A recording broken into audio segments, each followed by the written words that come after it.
Venezuela, Iberoamérica, arriba los corazones. Bienvenidos a Sin Mentiras, el equilibrio informativo en ANTV, un canal para todas las voces. Sin Mentiras, un programa libre y libertario. No nos vengan a meter mentiras aquí en este programa, porque la gente de este canal, de esta audiencia, está muy preparada y sabe de lo que están hablando nuestros invitados. Un invitado muy especial en el día de hoy, Rodolfo Sanz, diputado de la Asamblea Nacional, escritor, edil, ministro, canciller, vicecanciller, tiene mucha trayectoria. Yo voy a empezar por este libro que tienes aquí, porque me llamó mucho la atención cuando estaba preparando un poco la entrevista. China, la nueva civilización. En el concierto de naciones, todo el mundo maneja sus intereses. Pero es bueno alinearse con quien ha tenido un éxito en el panorama local y mundial. China es referencia. Y yo quiero saber cómo se diferencia entonces esos intereses que tiene una nación tan poderosa como China con los propios intereses nacionales y latinoamericanos. Bienvenido. Bueno, Wilmer, gracias por invitarme a tu programa, que te comentaba, es un programa que se está viendo, por las características del director del programa, del excelente periodista que tú eres, y por los temas que se tocan en el programa, la calidad de los invitados. Yo primero voy a obsequiarte el libro, Wilmer, con mucho placer, con mucho gusto. Claro que sí, el libro China, la nueva civilización. Amigo, pero que los chinos no son nada fáciles, así que... No son fáciles. La geopolítica mundial y la geoeconomía determinada por los intereses de las grandes naciones no es fácil. Y sobre todo en este momento, Wilmer, que la guerra Rusia-Ucrania ha movido el tablero geopolítico mundial y ha venido a demostrar, digamos, varias cosas, ¿no? Una, que el mundo unipolar llegó a su fin. El mundo basado en la hegemonía de una sola nación, construido tras la finalización de la Guerra Fría, tocó a su fin. Ya no es posible para Estados Unidos y Norteamérica imponer a troche y moche todos sus planes y pretensiones en el mundo. En segundo lugar, Wilmer, y esto es un dato muy importante a tomar en cuenta, ha reflejado eso que un teórico llamado Samir Amin, un hombre a quien yo respeto mucho, creo que es el teórico neomarxista más brillante de la segunda mitad del siglo XX, llamaba la mundialización de la economía capitalista. Una guerra focalizada, ¿no?, prácticamente en territorio euroasiático. Mira cómo ha trastocado la economía mundial. Mira cómo Estados Unidos, que no sé si subestimó la crisis que se iba a generar tras la intervención militar rusa provocada por la OTAN, o si tenía en cuenta el costo que ellos iban a pagar. Pero lo cierto es que la economía norteamericana se ha movido, una inflación por encima del 8%, una carestía de alimentos, fertilizantes, 300.000 barriles diarios de crudo que le enviaba Rusia, la gasolina que le enviaba Rusia, pero ha demostrado esta guerra, digamos, la interconexión del sistema mundial. No hay guerra hoy en un país importante en el mundo que no genere una crisis global. Incluso sí, el cálculo no estuvo bien. Yo creo que no. Yo creo que el cálculo económico no estuvo bien, no estuvo certero, porque pero la el cálculo de China sí. La crisis, claro, China ha estado tranquila. China ha estado apostando a vigilar el movimiento de la OTAN en su mar meridional, porque Estados Unidos suponía, y así lo advirtió pero Biden, China no está cerca de que China no está apoyando a Rusia en este conflicto. Sí, lo ha apoyado. Ha dicho que está en contra de la expansión de la OTAN, porque China tiene el tema pendiente de Taiwán. Y Estados Unidos siempre ejecuta en el mar meridional de China ejercicios militares para generar una provocación, buscando que China intervenga militarmente en Taiwán y, bueno, tratar de hacer lo que han pretendido hacer con Rusia, aislarlo, presentarlo como una nación guerrerista, etc. Pero te termino la idea de lo económico. El mundo se ha movido a la economía a partir de la geopolítica. Incluso, Wilmer, se habla de una recesión para el próximo año en el mundo, ¿no? Esto es sumamente grave. La crisis de los fertilizantes, por tanto la crisis de producción de alimentos, ¿no?, ha sido terrible, ¿no? Europa está sintiendo de una manera muy dura, fíjate el conjunto de protestas que se están generando por la limitación en el suministro de gas por parte de Rusia. Alemania, que no solamente consume gas ruso, sino que redistribuye el gas ruso hacia Europa Central, ha tenido una situación muy compleja, muy difícil. Fíjate, esta guerra frenó la certificación del oleoducto Nord Stream 2, que ha sido de verdad un proyecto estratégico, geoeconómico, ruso-alemán. No te olvides una cosa, Wilmer. Las dos guerras mundiales se hicieron para frenar la expansión alemana.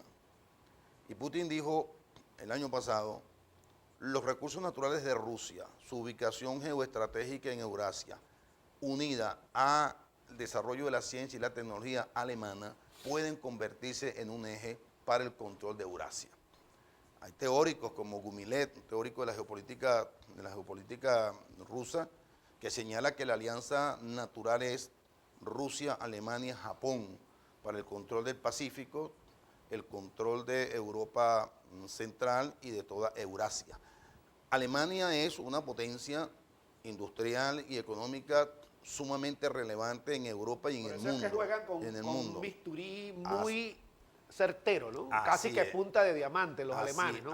Ellos están en la OTAN, están con Occidente, pero coquetean, ¿no? Juegan su propio juego. Juegan su propio juego. Incluso Angela Merkel le respondió en muchas oportunidades a Donald Trump cuando estableció las sanciones contra las empresas que estaban construyendo el oleoducto Nord Stream 2. Ella le señaló que Alemania necesitaba energía y que era libre para establecer acuerdos energéticos con el país que le diera la gana en el mundo. Claro, pero vente para acá, para China, porque el tema de China nos llama la atención porque es un hecho exitoso, es un modelo exitoso de transformación socioeconómica y por lo cual puede influir de manera certera y diametral en cualquier país del mundo. De hecho, las inversiones chinas en el mundo se han ido multiplicando. Eso significa que ellos tienen unos intereses. ¿Sí?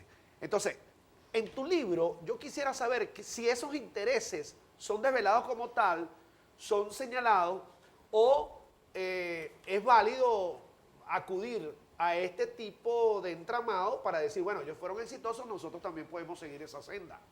Así, primero te obsequio el libro. Muchas gracias. China, la nueva civilización. Lo vamos a leer con mucho detalle porque lo estábamos siguiendo por las redes sociales. Sí, bueno, un libro hecho Muchas además gracias, para un gran esfuerzo. Conmemorar los 100 años de existencia del Partido Comunista de China, un partido centenario, un partido que tiene nada más 95 millones de militantes, son del Partido Comunista de China, pero además, bueno, un partido que ha conducido a una nación que la sacó de una situación de estancamiento, digamos, a partir del año en que ese teórico, ese brillante político llamado Deng Xiaoping inició el proceso de las 4 modernizaciones, la apertura y la reforma. Tú lo has dicho, China tiene sus propios intereses como una gran potencia mundial, pero China tiene una virtud que no tienen el resto de los países del mundo, ni siquiera Rusia. Todos los proyectos de China, Wilmer, son globales. Todos los proyectos de China involucran a un conjunto de naciones muchísimo más allá de su frontera natural del Pacífico. El proyecto La Franja y la Ruta de la Seda, que es un proyecto milenario de los chinos, abarca a países de África, de América Latina, de Eurasia y de Europa Central. El proyecto de interconexión energética mundial. China tiene en cuenta siempre la humanidad para el desarrollo de sus proyectos económicos sin hegemonía y sin dominación. Voy a hacer el primer corte, pero no vamos a dejar pasar el tema de China. Todavía no hemos concluido con eso. No son tampoco los santos niños de Atoche. No me venga a decir eso. Ya vamos a entrar en batalla con el tema de China. Ya venimos. Es Rodolfo Sanz, diputado de la Asamblea Nacional. Ya venimos.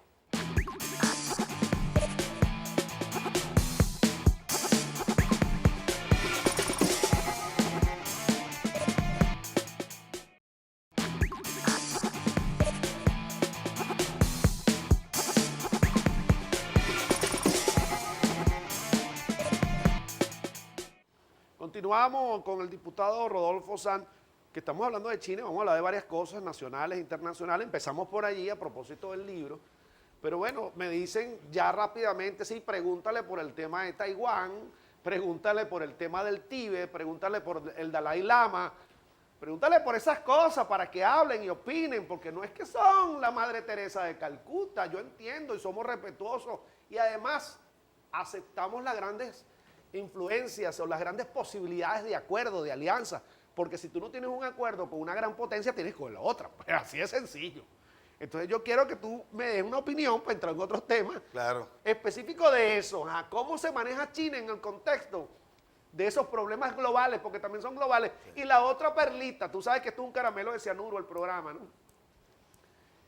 Háblame también de cómo arrancó la pandemia y el cálculo quizá de algunos, porque en plena pandemia se cayeron las acciones de grandes empresas transnacionales, los chinos la compraron. ¿Alguien sabía eso? Te la dejo ahí. Bueno, pero antes de entrar en esa materia, te voy a entregar otro regalito que te traje. Como veo que ya estás agarrando calor. No, mira, ¿dónde está mi valeriana? No, ay, Dios mío. Tírame la valeriana para acá. Yo te traje moringa. Ay, papá. Te traje moringa. Es mejor la valeriana, voy a preguntarle hacia Villegas. La moringa es mejor, no preguntarle al camarada Diosdado, que es un moringólogo, que sabe mucho de la moringa, llama a Diosdado y le pregunte, te traje esta moringa para que te quietes un poquito en el programa. Te la traje, te la mandé a buscar. Contéstame, respóndeme. Mira, el juego geopolítico y geoestratégico mundial es un juego de intereses. Nadie ha dicho que es fácil. Cada país salvaguarda sus objetivos, sus intereses geopolíticos y geoestratégicos. China lo hace, como lo hace Estados Unidos, como lo hace Rusia. Pero te decía la característica de la política internacional de China, que son proyectos globales. Y yo quiero decirte que tú vas a encontrar en ese libro un cuadro donde se refleja todo el despojo de Occidente contra China. Hong Kong, los ingleses se apoderaron de Hong Kong durante la guerra del opio. China es uno de los pocos países del planeta, Wilmer, al cual hicieron 2 guerras para que consumiera droga. La empresa de las Indias Orientales, muy vinculada a la corona inglesa, a mediados del siglo XIX, provocó 2 guerras para que China abriera sus puertos, de forma que todo el opio que ellos monopolizaban en la India, en la producción y comercialización, entrara a China. Tú quieres ignominia más grande que esa, tú quieres ofensa geopolítica más grande que esa. Y China logró recuperarse. Recuperó Hong Kong, recuperó Taiwán, que antes se llamaba Formosa, que lo tenían los portugueses, recuperó Macao, con una política no guerrerista, la política de un país, 2 sistemas, dijo Deng Xiaoping. Dejemos el capitalismo en Hong Kong, dejemos el capitalismo en Taiwán y vayamos poco a poco creando unas regiones de zona de administración especial, porque ese es un territorio patrio, pero no lo recuperemos por la fuerza. Entonces dijo, socialismo en China continental, capitalismo en China insular, y así se desarrolló y se ha desarrollado la política de recuperación y reunificación pacífica de la patria china. Desde luego, en todos los proyectos que China desarrolla a nivel mundial, tiene la preservación de sus intereses, es una potencia económica. No es que China anda regalando dinero por todo el mundo. Lo que China está haciendo en África, Wilmer, hay que verlo. Yo te voy a prestar un libro, me comprometo a prestártelo, que lo usé como referencia para este libro, de 2 periodistas españoles que recorrieron África. Mira, Wilmer, lo que narran esos periodistas, lo que documentan esos periodistas, la inversión que China está haciendo en África no la había hecho el capitalismo occidental nunca jamás. En los 300, 400 años de dominio capitalista no la había hecho. Ahora, se hace con préstamos para construcción de industria, de infraestructura. Esos países quedan obligados a pagarlo porque nadie regala dinero, no lo hace China y no lo hace Estados Unidos, ni lo hace tampoco Rusia. No puedo hacer moringa en este momento, no lo puedo hacer porque eso es un tecito. Déjame tomarme la valeriana porque quiero escuchar esta respuesta. De manera que Rodolfo Sanz, con todas las credenciales académicas, políticas, toda la experticia, todo lo que ha hecho, reivindica el capitalismo de China. Yo no digo que en China hay capitalismo. Yo digo que en China ¿Cómo que no? Pero si me acaba de decir que había en la China insular. Me dijiste que sí. Bueno, No, ya va. Ponme, me está diciendo la verdad, no me lo está diciendo. En los países, me lo dijo, claro, me lo dijo. Sí te lo dije, es correcto, sí me sí te lo dije. Ah, ¿viste? En Hong Kong, ¿Viste que sí me lo dijo? En Hong Kong hay un sistema que funciona bajo los parámetros de la economía capitalista y lo hay también en Taiwán. Tú sabías que me iba a Deng tomar la Xiaoping valeriana contigo. respetó lo que ahí había porque dijo la anexión violenta no conviene ni a China continental ni a nadie, pero el modelo económico de los chinos, denominado socialismo con peculiaridades chinas, combina el mercado y el Estado. Déjame decirte lo siguiente. Okay. En China el mercado no es una creación del capitalismo. China fue siempre, milenariamente, una economía agrícola y de mercado. La ruta de la seda era la ruta que establecían hacia Asia Central los chinos para llevar su té, su cerámica y su seda. El mercado no antecede, no es producto del capitalismo, antecede al capitalismo. Lo que pasa es que los marxistas dogmáticos a veces llegan a pensar que el mercado es una creación del capitalismo. Eso no es verdad. El mercado en China preexistió durante miles de años. ¿Qué hicieron los chinos?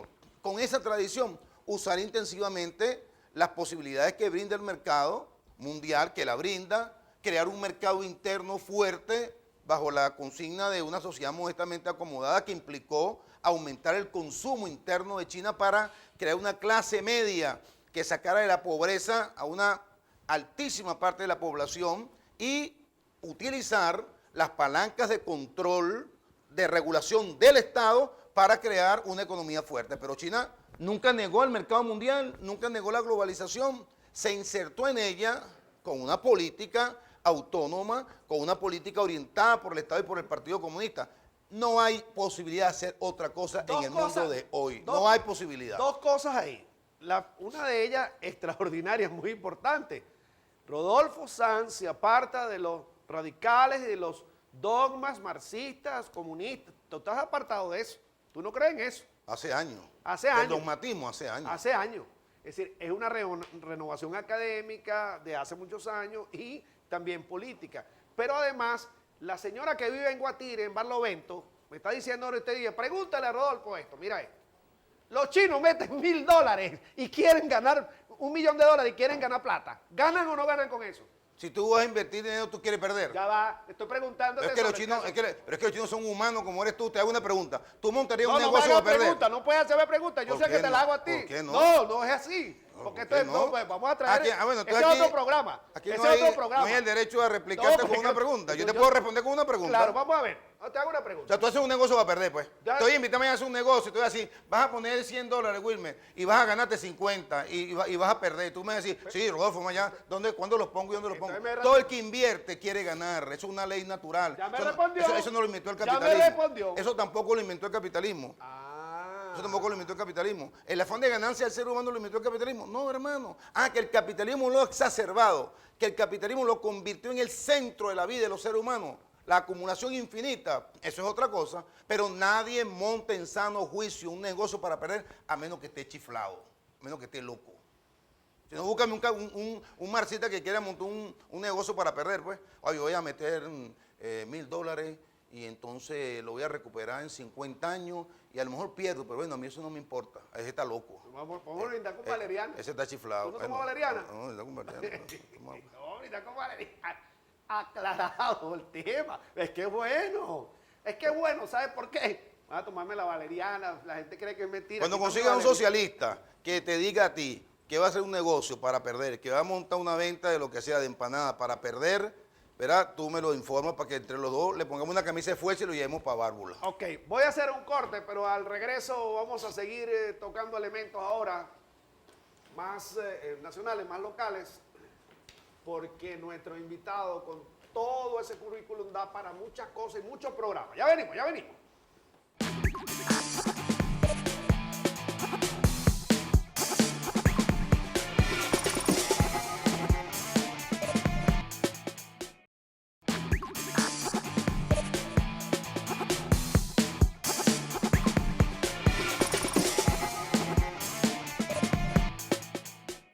Rodolfo Sanz, vamos a aprovechar el tiempo, diputado. Las zonas económicas especiales, un salto del socialismo al capitalismo. Mira, yo creo que las zonas económicas especiales demostraron en China ser un instrumento para varias cosas. Uno, atraer inversión extranjera. Dos, aprovechar las ventajas comparativas, en este caso de un país como China con una población numerosísima. Tres, aprovechar la cercanía a mercados internacionales. En China comenzaron por la parte sur del país, que siempre ha sido la parte más deprimida de China. Recuerda que la mayoría de las inversiones inglesas se concentraron en el norte y también de la Unión Soviética. El sur siempre fue una región pobre, pero tenía la ventaja de estar frente a Taiwán, Hong Kong y Macao. Y entonces, bueno, aprovechar la inversión de chinos, de la diáspora china, que después del triunfo de la revolución en el año 49, se fueron a Taiwán y a Hong Kong a desarrollar industria. De manera que fue un modelo exitoso que no veo por qué no puede ser exitoso en Venezuela, es decir, con respeto de la soberanía, de la autonomía, de la regulación del Estado. Hemos aprobado la ley de zonas económicas especiales en la Asamblea Nacional. ¿Era una necesidad las zonas económicas en Venezuela? Fundamental, por una razón, Wilmer. La economía necesita de acumulación de capital para que puedan producirse inversiones y de allí crecimiento y desarrollo económico industrial. En Venezuela se limitó la principal fuente de acumulación de capital. ¿Cuál era? La renta petrolera. Tú necesitas capital.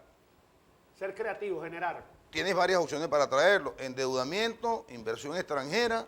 Nosotros hemos dicho inversión extranjera. Claro. Para eso tienes que crear un instrumento jurídico que le dé seguridad a los inversionistas, que respete sus inversiones, que permita la libre convertibilidad monetaria en las regiones, en las zonas donde se van a establecer las zonas económicas especiales. Y la seguridad jurídica es fundamental. Fundamental, porque bueno, por aquello de que los capitales son cobardes, pues no, pero, y la gente requiere tener la certeza de que sus inversiones se van a respetar y que el retorno de esa inversión, bueno, va a poder ser, digamos, llevado a sus países de origen, etc. ¿Por qué el mundo debería estar seguro de que eso va a ser así ahora en Venezuela? ¿Por qué debería estar seguro el mundo de eso?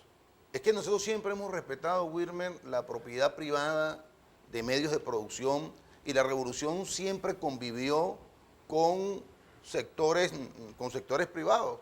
La política crediticia del Estado ha sido una política para incentivar la producción, ciertamente, de las comunas, de los proyectos colectivos, pero también del capital privado. ¿Por qué?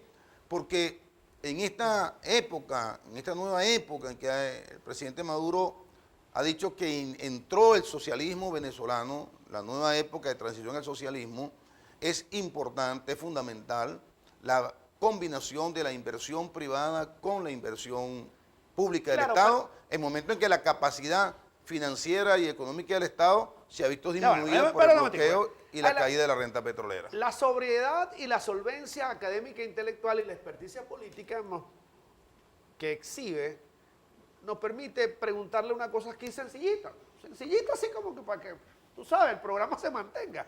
¿Y las expropiaciones?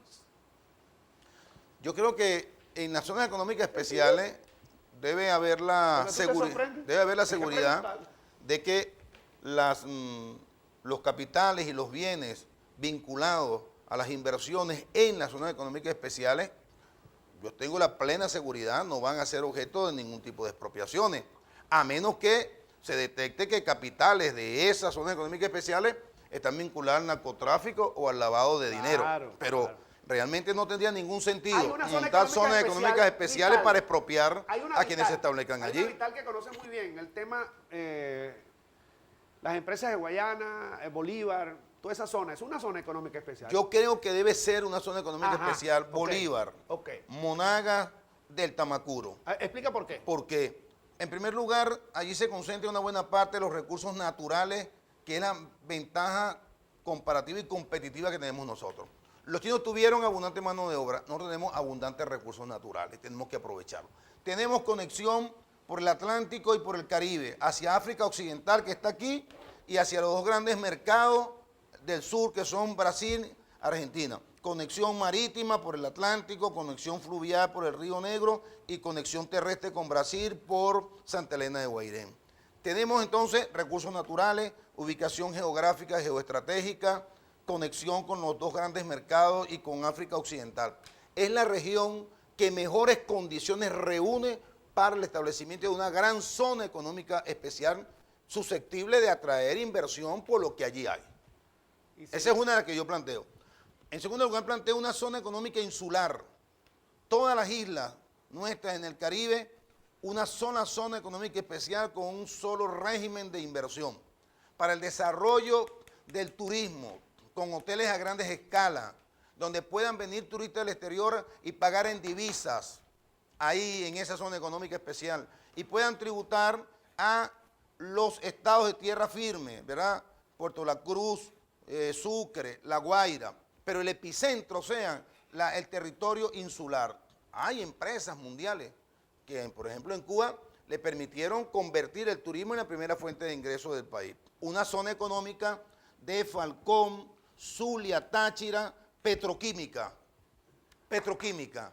Mira, nadie puede competir con nosotros en productos derivados de los hidrocarburos por la gran cantidad de reservas que tenemos. Tú puedes quemar el petróleo que te dé la gana, como de hecho lo quemamos con los mechurrios, que no hemos podido aprovechar ese gas que se quema.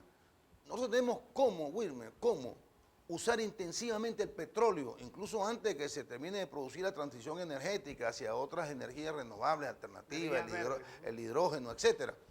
Usarlo intensivamente para crear un gran polo petroquímico, hermano, que permita garantía. Por ejemplo, ahora vinieron los diputados brasileños. ¿Tú sabes qué vinieron a buscar los diputados brasileños?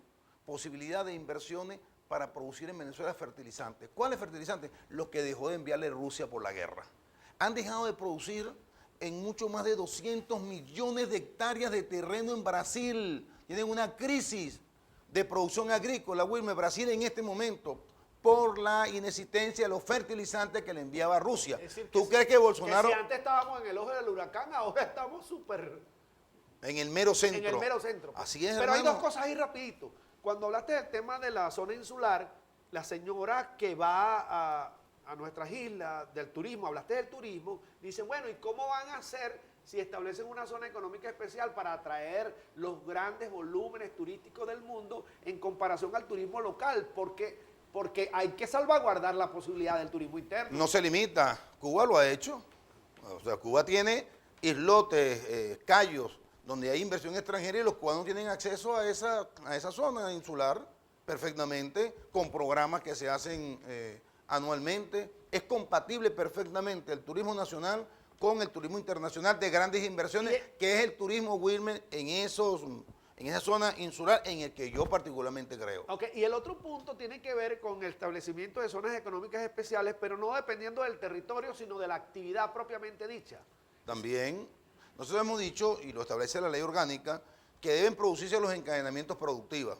Es decir, tú tienes una zona donde hay capacidad de desarrollo de la industria extractiva, tiene que montar las industrias transformadoras, ¿verdad? Y tiene que montar un sistema logístico, ¿verdad?, de distribución, tanto al mercado interno como al mercado externo. Ahora viene una tarea importante de la Superintendencia de Zonas Económicas Especiales, conjuntamente con el jefe del Estado, el presidente Nicolás Maduro, donde definir las zonas económicas especiales. Cómo entender la conexión de las distintas zonas económicas especiales entre sí y los distintos encadenamientos productivos de las zonas económicas especiales. Por ejemplo, en el centro del país, los estados de centro-occidente, Aragua, Carabobo y Lara, son estados industriales, son estados de las industrias transformadoras. Ahí perfectamente puede establecerse para la manufactura una zona económica especial. Déjame dejar aquí en la mesa, no con el ánimo de ser muy novedoso, pero sí refrescar para nuestra audiencia, y por supuesto que tú manejas el término, estamos como en la antesala de un salto cuántico en materia económica en Venezuela, con todo esto de las zonas económicas especiales. Y eso significa poder, y yo quiero preguntarte, dejarte aquí en la mesa, el tema de la recuperación de Venezuela. De verdad estamos cambiando, de verdad estamos mejorando, porque las remesas que están llegando del exterior siguen ampliándose y por eso pudiera haber una burbuja, pero quiero que me lo explique en el próximo segmento. Ya ven.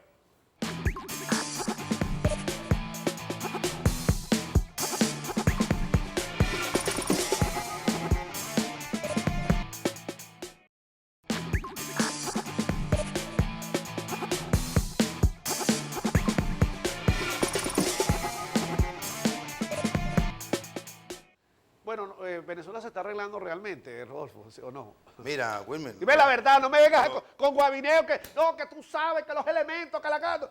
Dime si se está arreglando o no, porque los economistas todos hablan de unas remesas que están llegando a Venezuela mensualmente y por eso hay plata por todos lados. Claro que se está arreglando, claro que se está arreglando. ¿O no es? La economía creció ¿Me 4 acabó la puntos valeriana? No. del Producto Interno Bruto. Ajá. Y este año debería crecer un poco más. El crecimiento es fundamental. Abatir la inflación, que es el peor impuesto que se le puede, 8, que pueden tener 12%, los pobres. va a Sí. crecer 8, 12. No, yo no creo que llegue a 12, sería una exageración. Yo creo que podemos tener entre 6 y 7% Lo cual del es una Producto pelota. Interno Bruto, ¿no? Pero, y se ha controlado la hiperinflación. Ese es el impuesto más terrible que se le puede colocar a los pobres, ¿no? Digo, el mercado, ¿no? La inflación había que combatirla, había que disminuir la inflación, estabilizar el nivel de precios para comenzar una política de expansión del crédito público que aumente la oferta, la producción y también de la demanda, que es por la vía del salario. Hay un conjunto de políticas que ha venido aplicando el presidente Nicolás Maduro, el equipo económico, que indican que podemos ir a un fortalecimiento de la recuperación económica. Si a eso le mete la inversión extranjera en zonas económicas especiales que pudiera llegar, lo conecta con la recuperación de la industria petrolera. La crisis de Ucrania nos ayuda. Una señora me dijo una vez, ay, usted está alegre porque hay una guerra en Ucrania y porque eso va a permitir vender petróleo. Yo le dije, señora, yo esa guerra no la provoqué yo, ni la provocó Venezuela. Es una guerra que siempre las guerras son, Wilmer, en el capitalismo, este sistema que domina, desgracia para uno y posible felicidad para otro. Pero, ¿y hay el otro COVID, elemento? yo pongo el ejemplo del COVID. Ajá. El COVID fue desgracia para a quienes nos dio y quienes murieron, pero para Netflix, para Amazon, para Alibaba de China fue chévere. ¿Sabe cuánto facturó Netflix en el 2020? 27 mil millones de dólares y se ganó 4 mil millones de dólares netos. Fue mala la pandemia para la gente de Netflix y para Amazon. No fue más malo para lo que nos dio el COVID, nos afectó y para los que murieron. Es decir, siempre en este mundo, yo siempre digo lo que planteaba Saramago. Este mundo es una infamia. Este mundo es una gran infamia. En esta gran infamia en que vive el ser humano, hay unos que ganan y otros pierden en la crisis. Hay un puntico ahí, bueno, vino la crisis de Ucrania. ¿Me puedes ayudar rapidito? Espérate, es que es noticioso. A ver si me puedes ayudar. Y Ucrania y la propia Rusia están diciendo, mira, ven acá, vamos a negociar los cereales desde Turquía. Están en guerra y están diciendo, no, vamos a negociar los cereales para poder... Sí, porque hay una crisis de cereales en el mundo, de fertilizantes, una crisis energética. ¿Hasta dónde va a llevar esa crisis energética? ¿Va a llegar al borde de la locura? Bueno, eso está por verse. Rusia tiene un poder energético que Europa y Eurasia no lo pueden negar. Se equivocaron con Rusia, El rublo aumentó, las reservas internacionales de Rusia están allí intactas, en Rusia no hay crisis de alimentos, se equivocaron con Rusia y van a tener que rectificar. Por eso, Joe Biden pierde las elecciones. El pronóstico es que en el 2024 vuelva a ganar Donald Trump. Ahí anda diciendo, si yo fuese presidente no hubiera guerra y la economía estuviera mal. El éxito de Trump, con toda la maldad que hizo en el mundo, fue que mantuvo la economía norteamericana en un nivel aceptable. Y ya la gente está sufriendo las consecuencias de la crisis económica de este maniático de Biden, fanático de la guerra, que provocó la guerra en Ucrania, que tal vez no midió las consecuencias económicas y eso lo llevó al desastre, porque no gana en el 2024 ni que haga brujería, pues ni que haga como haga, repite en Estados Unidos. En comunicación política a los demócratas le dicen que son, con el término, son palomas, y a los republicanos le dicen que son halcones. Fíjate que tú te acercas a los halcones para decir que posiblemente se presente Trump y pueda ganar, a pesar de todos los señalamientos que le están haciendo, incluso el más cercano, John Bolton, ¿verdad?, que hablaba incluso de que ellos generan golpes de Estado. Y lo dicen así, por la caída del medio. Pero en Estados Unidos se desclasifican documentos. Claro. Y por eso pasa eso. Ahora, pero vente otra vez para acá, para Venezuela. Vente para acá un momentico. Entonces, estas remesas sí ayudan. Claro que ayudan, meten dólares en el... Pero eso, no entra en el PIB.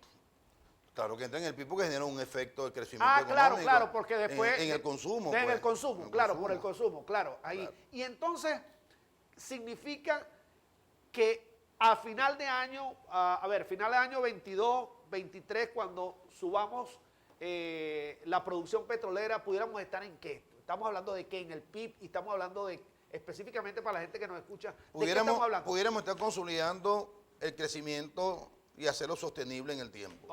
Okay. Es decir, el ingreso petrolero ha sido siempre el motor fundamental de la economía.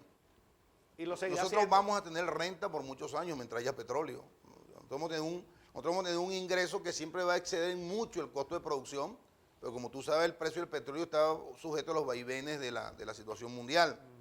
No vamos a renunciar a eso. El gran problema nuestro, Wilmer, es, nosotros tenemos 3 problemas históricos. Y sentido de la oportunidad. Sí, 3 problemas históricos que hay que resolver. ¿Cuáles? En un alto ciclo de precios de petróleo, de precios elevados, la pregunta es cómo y en qué vamos a invertir la renta. Ese es el primer problema. En segundo lugar, cómo evitamos que al final el saldo sea una masiva fuga de capital. Y ambas cosas tienen que ver con el tercer elemento. ¿Cuál va a ser la tasa de cambio? ¿Cuál va a ser la relación dólar-bolívar para evitar que eso ocurra y sostener el crecimiento económico, ¿verdad?, de manera prolongada? Eso viene ahora. Si tú le sumas a la recuperación petrolera por la vía de que las empresas americanas sean y europeas autorizadas para invertir aquí, porque Estados Unidos necesita petróleo y Europa va a necesitar más petróleo por la crisis de Ucrania, le suma atracción de inversión extranjera por la vía de las zonas económicas especiales, tenemos una situación que augura un crecimiento económico sostenido, ¿verdad?, a partir de este año, del próximo año. O sea, hacia allá vamos. Ahora, el problema es cómo nosotros, el país, la nación, va a administrar ese crecimiento económico en los próximos años para evitar volver a caer en una situación de crisis, bien sea por la vía de un bloqueo o bien sea por la vía de errores económicos que podamos cometer. Con esa extraordinaria capacidad de síntesis, como presentaste aquí 3 problemas históricos, yo quiero 3 respuestas históricas a esos 3 problemas. Dígamelo ahorita. Así que, ¿cómo es la cosa, pues? ¿Ah? ¿Cómo? Ayúdame, pues. En los 3 problemas históricos, resuélvemelos aquí. Dame la síntesis. Ahorita. Ya. Tasa de cambio. Yo he venido planteando aumentar las reservas internacionales y establecer la paridad cambiaria dólar-bolívar 1 a 1. Un bolívar igual a un dólar. Eso se mantiene con aumento de las reservas internacionales. 2, aumentar la producción interna, es decir, industrialización aguas arriba. Vamos a un proceso de inversión de la renta petrolera en la industria que genere insumos para la producción nacional. ¿Cuál es el argumento que se mueve el dólar? No tengo, todos los insumos son importados, compro el dólar más caro si hay muchos bolívares en el mercado y eso impacta el precio. Bueno, industrialización aguas arriba, insumos, hermano. Por ejemplo, no puede ser que nosotros sigamos dependiendo de todos los reactivos sean importados para hacer un examen de orina, un examen de sangre, un examen de heces. Tenemos que desarrollar el motor de la industria química para poder independizarnos de los fármacos. La próxima pandemia no puede agarrar a Venezuela sin una capacidad instalada para la producción de vacunas, solo dependiendo de que nos las manden generosamente o la compremos en cualquier otro país, tal como positiva y correctamente lo hizo China, Rusia y nuestro presidente Nicolás Maduro. Pero hay que desarrollar nuestras capacidades científicas para producir nuestras propias vacunas contra los virus.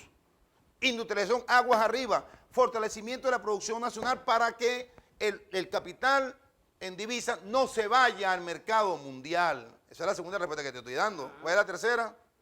Y la tercera la va a dar, pero en el próximo segmento, porque ya tengo que hacer el corte. Ya vamos a hacer. Seguro, pues. Ya te respondí 2.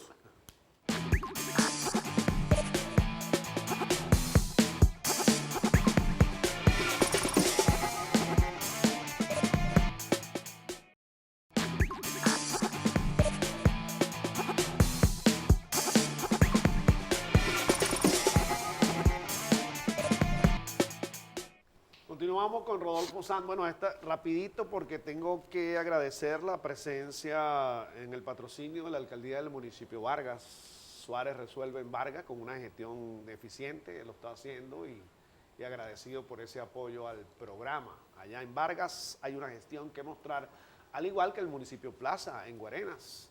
Freddy Rodríguez está haciendo lo propio con una gestión que hay que exhibir, que por cierto hemos estado observando también la dotación de hospitales, en fin, de ese tipo de estructuras que son importantes allá en el municipio Plaza en Guarenas, Estado Miranda. Y el otro que está apoyando el programa por ahora es la alcaldía del municipio en Guárico, el municipio Saraza de nuestro amigo Carlos Castillo Cancha. Vamos a ratificar entonces el agradecimiento. Fíjate, rápidamente se conecta con esas respuestas históricas, yo creo que con un elemento que tiene que ver con convertir los municipios en productivos, hacer más y siendo más productivos, más eficientes en la ejecución presupuestaria, no depender de la renta del Estado y procurar entonces hacer una eficiencia en el sentido administrativo. Conecta eso con eso, rapidito. Claro, tú tienes un libro sobre cultura política y municipios. Sí. Debes desempolvarlo, reeditarlo, porque mira, yo creo que los municipios deben ir a un esquema para que realmente lleguen a ser municipios productivos.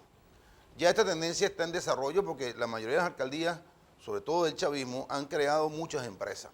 Pero yo creo que hay que hacer una reforma de la ley orgánica del poder público municipal para convertir a los municipios en sujetos de crédito público. Los municipios tienen distintos bienes, dentro de ellos los ejidos. Los municipios deben ser sujetos que vayan a un banco a solicitar crédito, banca pública, banca privada. En la primera fase podemos limitarlo solo a la banca nacional, no nos metamos con la posibilidad de que sean sujetos de crédito con banca internacional. ¿Para qué? Para poder producir las empresas que tienen. Los municipios no pueden seguir dependiendo del situado, que ya casi prácticamente no existe, o de los ingresos extraordinarios petroleros que le envía el Ejecutivo Nacional por la vía del situado que le corresponde a cada estado y a cada municipio. Los municipios tienen que producir, tienen que ir más allá de los impuestos que cobran o del situado que le manden. Tienen bienes, tienen capacidad instalada para que coadyuven al desarrollo nacional. Si tú tienes un Estado central con capacidad financiera por la renta petrolera, bien administrada, como hemos dicho, tienes inversión extranjera en zonas económicas especiales, tienes municipios que se conectan con esas inversiones. Yo sueño que en la zona donde hayan zonas económicas especiales, haya municipios que se conecten con las inversiones. Esas zonas económicas especiales, por ejemplo, en las áreas de servicio o Wilmer, no pueden solamente estar cazando que llegue la inversión para ver cómo la pechan y entonces entrar en un conflicto con el Ejecutivo Nacional por el cobro de los impuestos. No, vale, tienen que conectarse con ese proceso de transformación industrial que se va a generar y ser municipios en capacidad de generar riqueza, no solamente de captar parasitariamente la riqueza que otros producen, sino también actores generadores de riqueza. Es la reingeniería municipal al servicio de la comunidad. Municipal y estatal, porque los estados también tienen que ir a una forma superior que les permita hacer grandes inversiones económicas. Mira, fíjate, voy a hacer una precisión porque ahora viene algo que yo estaba pensando cuando sabía que venías al programa. De acuerdo al análisis que yo hice de tu currículum, puedes dar muchas sugerencias. Yo no quiero aquí establecer un decálogo de lo que hay que hacer para diferentes funcionarios públicos, no. Pero yo voy a aprovechar y tú me vas diciendo, por ejemplo, en este momento histórico, ¿qué debería hacer un concejal? Dedicarse a ver cómo transforma su municipio a través de las ordenanzas que ellos elaboran en un municipio productivo. Esa es su principal tarea. ¿Qué debería hacer un alcalde? Desarrollar una gestión eficiente. La revolución ha tenido problemas con la eficiencia desde los mandos del Estado. Ser eficiente, hacer correctamente las inversiones, manejar el presupuesto público como que fuese simplemente el administrador de ese presupuesto público que hoy en su mayoría viene por la recaudación de impuestos sobre quienes producen riqueza. Administrador eficiente y promotor del desarrollo económico municipal. Esa va a ser la principal función, bueno, y desde luego, la prestación de los servicios públicos, Wilmer. Hay aquellos que no entienden que cuando la gente paga impuestos, quiere que tú se los regreses en servicio. Y entonces se los tiran todo encima. No, hay que equilibrar. El legislador fue sabio. 50% para gasto de funcionamiento, 50% para inversión en bienes de capital y prestación de servicio. Deben promover la economía, deben ser eficientes y deben brindar excelentes servicios públicos. ¿Qué debería generar un legislador regional, un diputado a las asambleas legislativas? Fortalecer la legislación estatal para que estos procesos que se dan en los municipios puedan desarrollarse también desde el gobierno regional. creo que las gobernaciones deben ser también productivas. En Miranda hay una experiencia positiva con Héctor Rodríguez. Héctor Rodríguez no solamente ha promovido el emprendimiento con apoyo del Ejecutivo Nacional, desde luego, pero ha promovido el emprendimiento, la iniciativa económica individual, colectiva. Se ha relacionado en la zona económica y especial del Eje Plaza Zamora con empresas que exportan. Ha promovido la exportación de flores, la exportación de cacao, ha promovido el financiamiento a pequeños proyectos productivos. Ese es un modelo que deben seguir todas las gobernaciones del Estado Miranda. Las gobernaciones no pueden ser parasitarias del situado que le corresponde y no producir nada.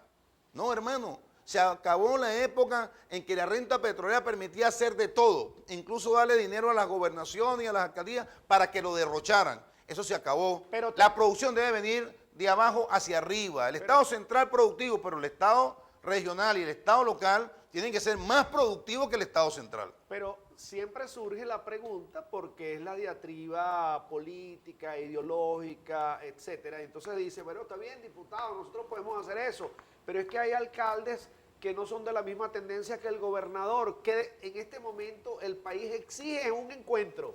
Es que eso vale para todos los alcaldes. El alcalde de oposición manda con los mismos instrumentos jurídicos que el alcalde chavista y debería tener, en principio, la misma visión porque es el país, hermano. No es la parcela.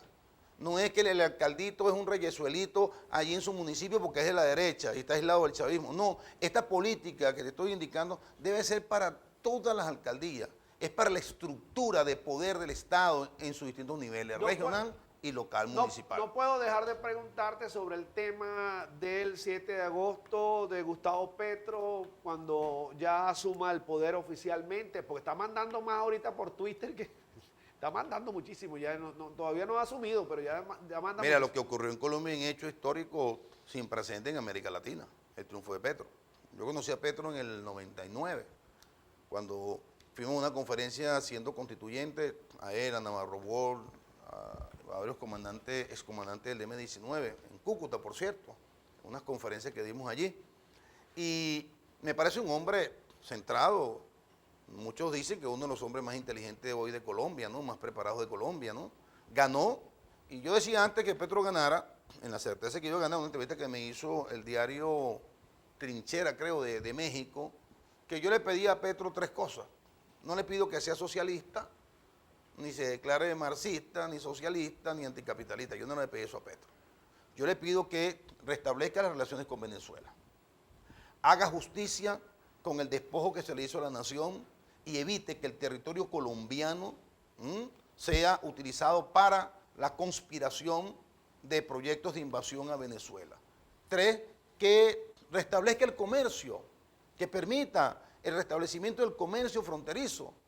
Venezuela ha sido el primer socio comercial de Colombia. Nuestro primer socio ha sido Colombia siempre, además son economías complementarias. Y el comercio ha llegado a 9.000 millones de dólares en la época buena. Sí.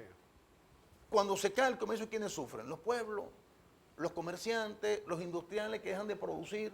Yo le pido a Petro esas tres cosas y respeto a la soberanía de Venezuela, respeto a lo que haga nuestro presidente. Simplemente no le pido que sea marxista, que sea comunista, que diga que va a hacer en Colombia lo que va a hacer en Venezuela porque no lo puede hacer. Y le doy una recomendación que se la damos todos los revolucionarios. Tiene que moverse con mucho cuidado porque Colombia no es fácil. Gracias, Rodolfo Sanz. Gracias a ti, hermano. En el programa. Bien, esto es Sin Mentiras, el equilibrio informativo en ANTV, un canal para todas las voces. Hasta entonces.